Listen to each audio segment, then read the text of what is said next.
สวัสดีครับเอฟซีมื้อนี้สิได้มา แก้ความฝันให้เบิ่งตีเป็นเลขให้ซอยกันเด้อเอฟซีเอ้ย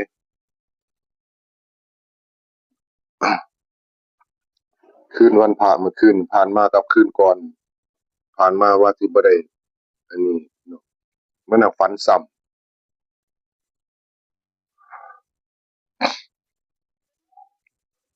เมื่อคืนก่อนก็ฝันว่าได้แต่ปลาดุกฝันว่าได้จับปลาดุกใส่ของหลายเป็นล้อมไว้ไปล้อมปลาในน้ำตะข่ายล้อมไว้ดึงลากตะข่ายขึ้นมาได้แต่ปลาดุกวันนี้มื้อคืนวันพระนี่ฝันว่าหาข้าวให้พระฉันพระนั่งเป็นแถวไม่ว่าพระหลายองค์เลยเนาะเป็นแถวมาเลยบัดนี้หาข้าวให้ฉันเนี่ยต้มปลาคอน่ะปลาช่อนน่ะต้มใส่กะละมังแบบนี้เต็มเลยมาแล้วเขาจะมาตักใส่เป็นตักใส่ถ้วยใส่อันนี้ให้เพิ่นนะแล้วก็ผัดเอาไปตั้งไว้องค์แรกเลยไปตั้งไว้ข้างหน้าองค์แรกได้ตักแบ่งไปฮอดองค์สุดท้ายแต่ว่าตักตำตะหม้อปลานี่ตั้งไว้องค์แรกมันแปลกบ่ตั้งไว้องค์แรกเลยมีตั้งแต่พระแต่มีโยมผมคนเดียวที่เขาอยู่ในพระนั่นที่หาของให้พระฉันพระนั่งอยู่หลายแถวตั้ง3 แถวนั่งนี่แถวหนึ่งนี่แถวหนึ่งนี่แถวหนึ่งนั่งซ้อนกันเป็นแถวขึ้นไปเรียงแถวกันขึ้นไปบัดนี้ก็แต่ละแถวนี่เรียงยาวไปเลยพระยาวไปยาวไปมีแต่พระบัดนี้ผัดปลาหม้อข้าวหม้อไอ้ปลานี่ตั้งอยู่หุงข้าวเข้าไปผัดหุงบ่แม่นว่าได้หุงใส่หม้อหุงใส่ท่อปูนซีเมนต์นี่แหมหุงข้าวเลยเนี่ยอันนี้หุงข้าวใส่ท่อซีเมนต์มาให้เพิ่นคงจังสิพอฉันหั้นน่ะแปลกเลยบัดนี้หุงข้าวเพิ่นหุงใส่ท่อจักผมสิตีแบบไหนพอนั่นล่ะหุงข้าวเอาข้าวมาตักใส่ถ้วยให้เพิ่นแต่ว่าข้าวก็งามปกติงามปกติ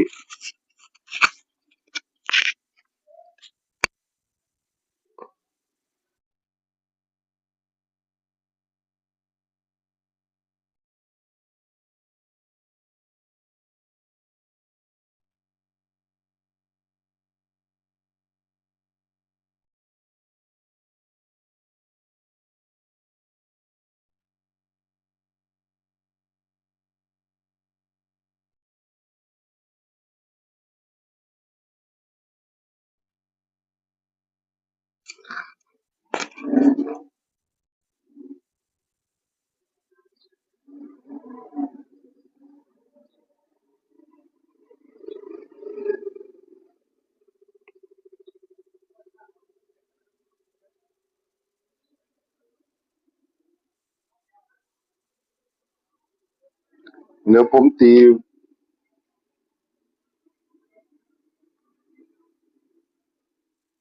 ให้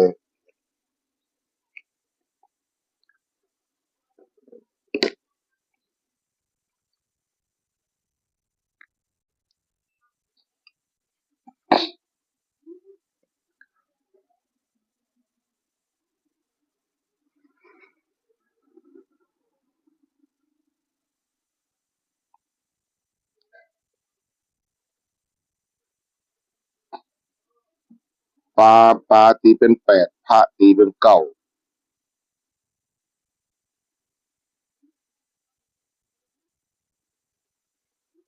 พระ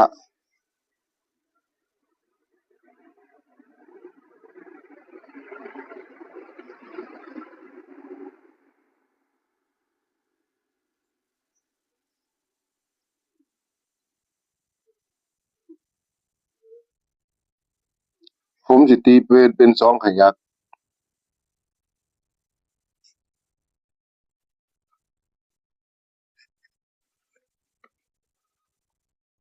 น้ำปลาตัดเป็นชิ้นเป็นชิ้นเพิ่นจับขึ้นมาเอามือจับเป็นชิ้นขึ้นมาครับ9 8ปลา8 981หรือ980981981 981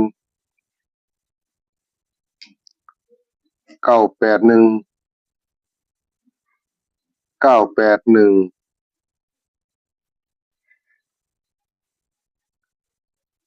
หรือสิตีเอา2 ตัวก็98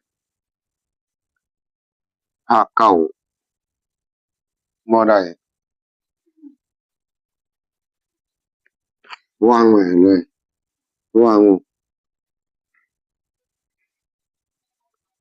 8พระเอาเคียงพระกับปลา8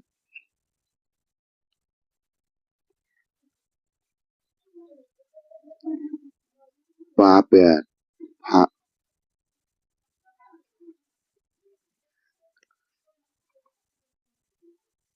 หรือสิเขียน8 5 8 5 9พระก็เป็นถ้าตีพระ8พระ7พระ8ปลากับปลา8ป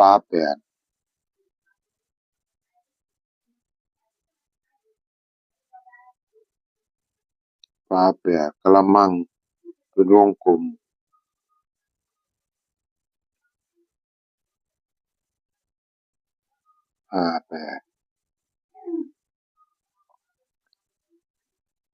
พระนั่งเป็นแถวพระนี่สิตีเป็น9อยู่บ่หรือสิตีเป็น9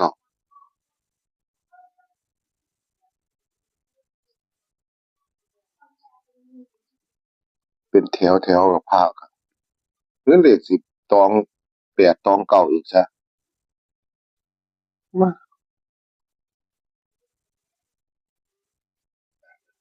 ค่ามันตองจั่งซี้บ่88 885 885 9 9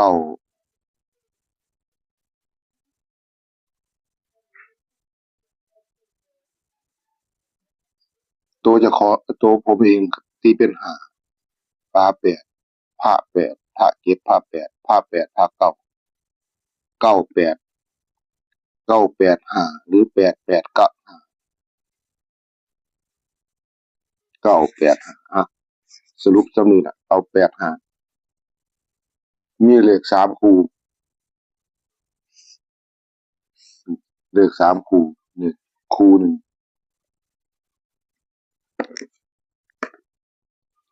ตีให้เป็นเลข3คู่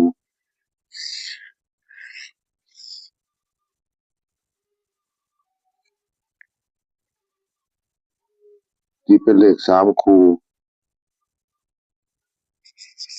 85 9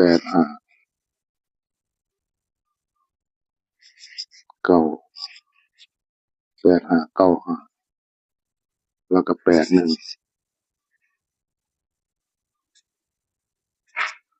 เป็นเลขฝันคิดว่าสิอยู่เกณฑ์นี้น่ะบ่ไปทางอื่นแท้ล่ะ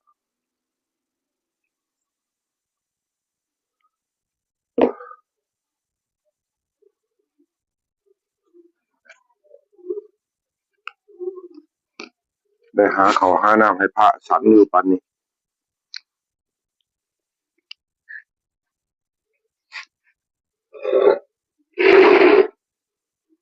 ว่าต้องเป็นถ้าบ่เป็น81ก็เป็น85 95 85นี่เลขความฝันสิเป็นจังซี่ล่ะตีออกมาจังซี่นอกจากนอกเหนือจากนี้ให้ FC ตีเอาเองเพราะว่าตีนี่ล่ะเห็นถ่ายเพิ่นเบิ่งชัดๆเด้ออืมหาข้าวให้พระฉันแต่ว่าหาข้าวกับต้มปลามันสิเป็นจังซี่หาข้าวให้พระฉันกับต้มปลาพระนั่งกันเป็นแถวซ้อนกันขึ้นไปแต่ละแถวนี่หลายองค์แต่ละแถวนี่บ่ได้นับว่ากี่องค์มีแต่พระหรือว่าเลขมันสิเบิ้นอีกบ่มันสิมาแกมตัวเดียวตัวท้ายบ่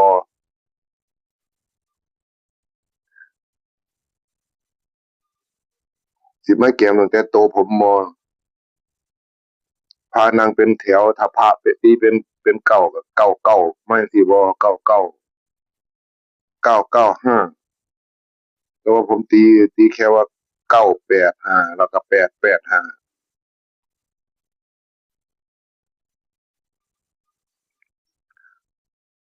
หรือสิก็บ่ฮู้ว่าสิตีเพิ่มเติมตัวไหนแล้วเลขออกมา3คู่แล้ว981ก็คือปลาอยู่ในน้ำก็1พระก็เก้า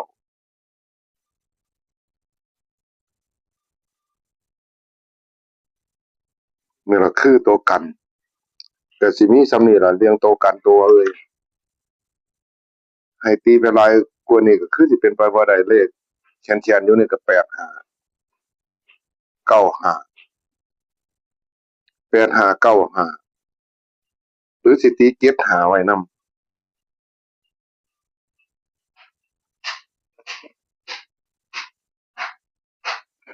ปลาปลาเจ็ดปลาแปดปลาแปดอยู่แล้วเป็นเจ็ดบ่ได้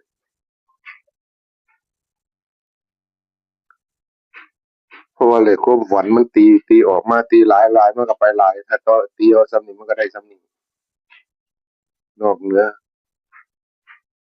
จากนี้ผมก็บ่ฮู้จักสิตีจั่งใด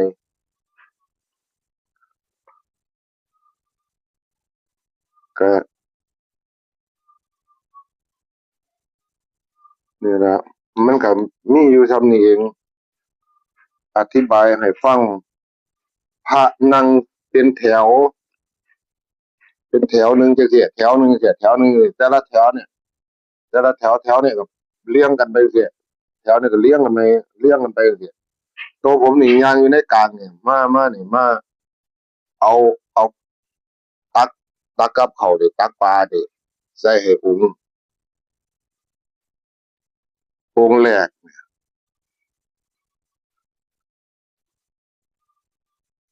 แต่ว่าผมไปแต่ผมบ่ได้ตักนี่พระเพิ่นเป็นคนจับเอาเองซ้ำจับเอาชิ้นปลาน่ะมาใส่ถ้วยเพิ่นน่ะ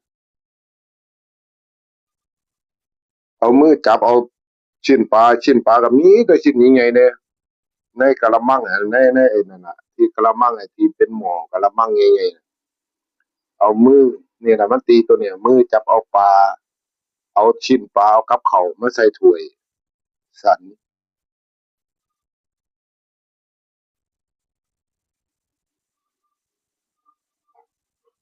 ก็สิตีไว้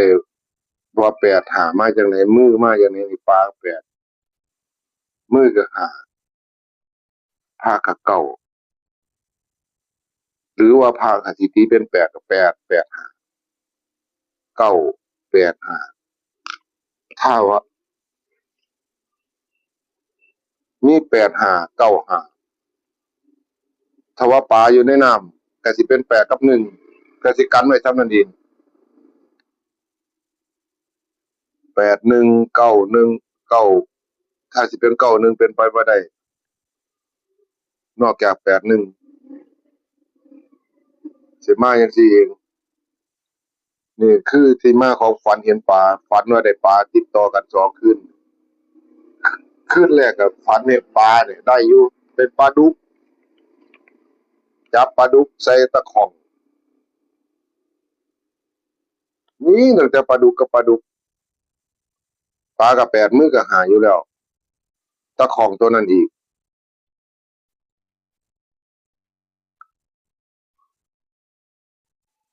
แต่ว่าศูนย์มันว่าเป็นศูนย์เพราะว่าปลามันเต็มของเลยนั่นแหละมีของอันนึงมีคนนั่นจับปลาใส่กับท่อนนั้นเองถ้าบ่เป็นแปดหาก็สิเป็นแปดหนึ่ง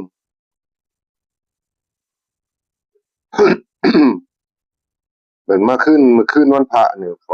หาเขาวให้พระฉันมีแต่นั่งเป็นแถวกันมากกับมีแต่กระเจียวกับปลาอีกอ่ะฉันเขาก็ปลาอันนี้ปลาต้มปลาแกงปลาเขาเรียกว่าแกงปลาถ้าภาษากลางเขาก็เรียกว่าต้มยำเนาะต้มยต้มยำปลาช่อน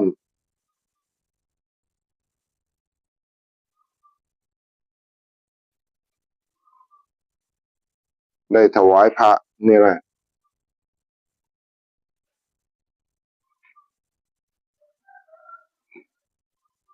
ผมก็เลยมาตีเลข8858หรือ985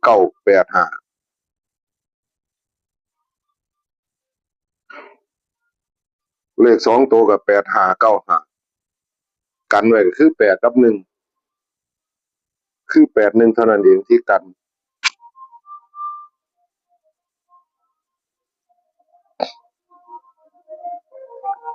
เสียงรถยังไม่มาอีกอ่ะอืมนี่แหละครับเป็นที่มาของเลขนอกเหนือจากนี้ไปผมก็บ่ฮู้จักสิว่าจะได้ฝันก็ฝันจังซี่เฮ็ดให้เบิ่งจังซี่ล่ะมึง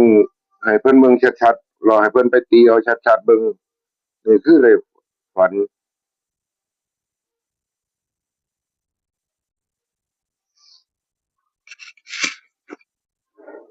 เนี่ย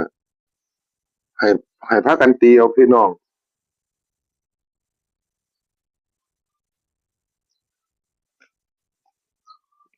เรื่องมันสิหนีไกลไปจังไหนมาจากไหน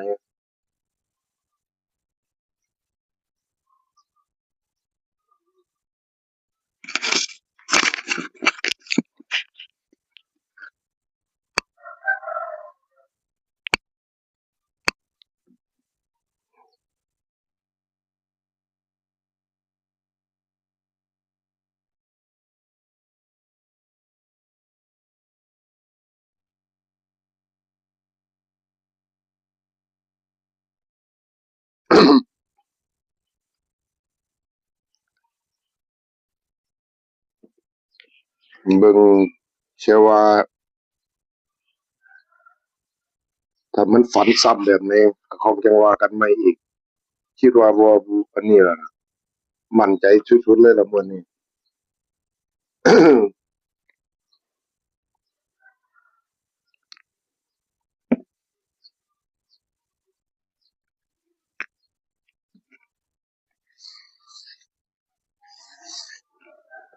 8 5 9 5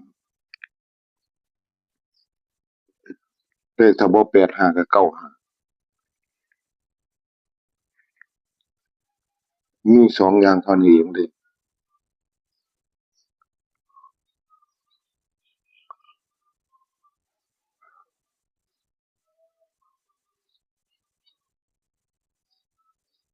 8เลข2 3 ตัว885 985 981 981ก็งามเลข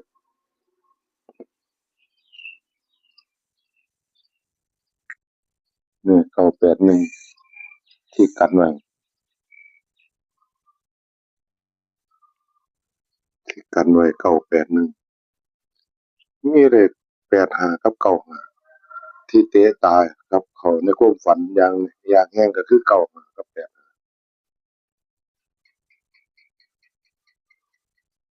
พระตีเป็น8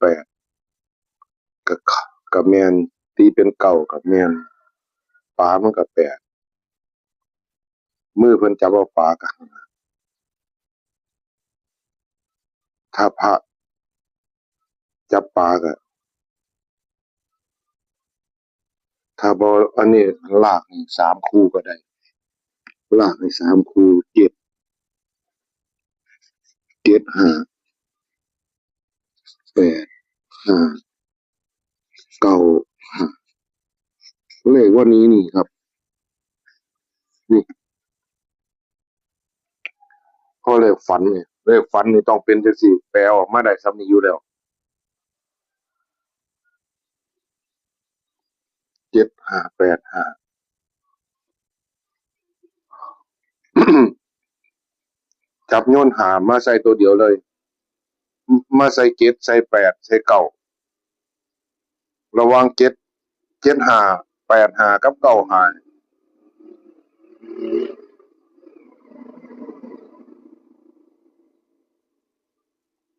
เข้ามาตัวเดียวกันเบิดพาตีเป็น7ก็ได้ตีเป็น8ก็ได้ปลาก็ตีเป็น8อยู่แล้วหานี่มันมาจากไสก็เนื่องจากมือจับเอาน่ะมือนี่5 นิ้วอยู่แล้ว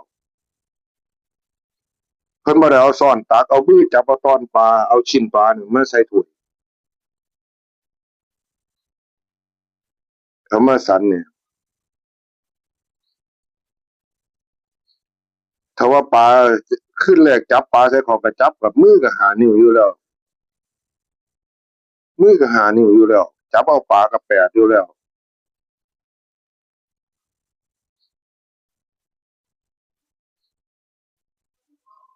นี่ล่ะก็เลยกลายเป็นที่8 885 8 985นี่ตี3ตัวมาหมุนๆใส่กันอยู่นี่บัดนี้ก็มาตัดหมุนๆอยู่นี่ก็คือ8595 8595คือตัวเด่นตัวตัวกันกับ81กับ75เท่านั้นเองฝันนี่คือเป็นเลขฝัน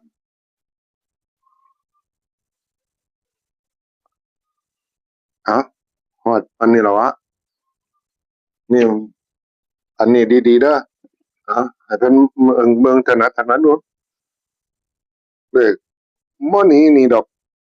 ถ้านอกเหนือจากนี่ก็ให้ตีเอาเองเด้อ FC เอ้ยท้ายสุดนี่ก็ผมก็สิได้ขออำลาพระจากไปล่ะว่านี่ให้นอนหลับฝันดีคือผมเด้อ